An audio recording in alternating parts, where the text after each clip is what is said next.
Okay, for our last video, I'm going to show you how to put these little clips onto your system, so that way you can remove the tail light whenever you want to. You'll just have to sacrifice a couple turn signals, a couple stock ones. Okay, now before you hardwire anything in with the soldering, you got to test it. So what I did was, I saw both these have a green wire, so that's going to be the ground wire. I taped it off with electrical tape. I'll shrink wrap it later, but this is a good quick fix, you know, for temporary stuff, like what we're going to do when we test it. Okay? Then I'll take this little part where I stripped it. You can see where I took the copper, I made it bare, I took the stuff off with my strippers, which is right here. Okay? Then I'm just going to twist it to one of these yellow wires, because I don't know which yellow wire is which one's right, which one's left. Only one way to find out, and that's to test it. So I'll wrap them together, and I'll duct tape it, not duct tape it, electrical tape, this stuff, okay? Then I'll plug it into the harness, orange to orange, blue to blue. I have to plug in the brake light as well, because the only ground you're using is through here. You're not using these orange or green grounds anymore, okay? Plug it in, hit the switch, and see which one blinks. Now, I figured out this one's the right wire.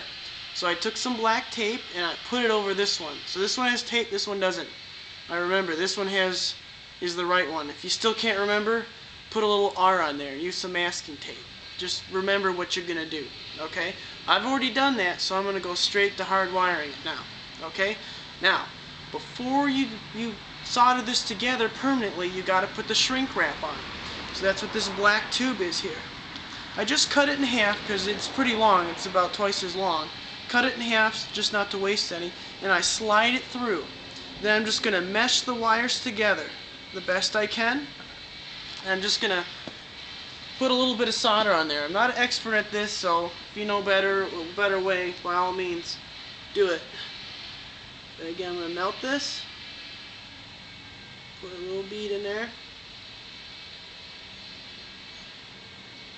Again, this is liquid metal, so it's not going to take very much. Just a little bit. It cools almost instantly. Be careful of your hot iron. Don't sit on it. So I've finished that part. Okay. I don't know if you can see it. Bring it up a little closer to the camera. Alright, so now let's see how it's silvery in there. Now all I'm going to do is slide this tube down over the part that I soldered. See, now it's over there. And then you're going to seal your mother's hair dryer, and you're going to hit that thing with heat. Right? And it's going to shrink up, and it's going to be permanently sealed. Then all you do is you're going to put another shrink wrap over the ground. Okay? And then you're going to heat that up. Shrink that too, because you're not going to use that.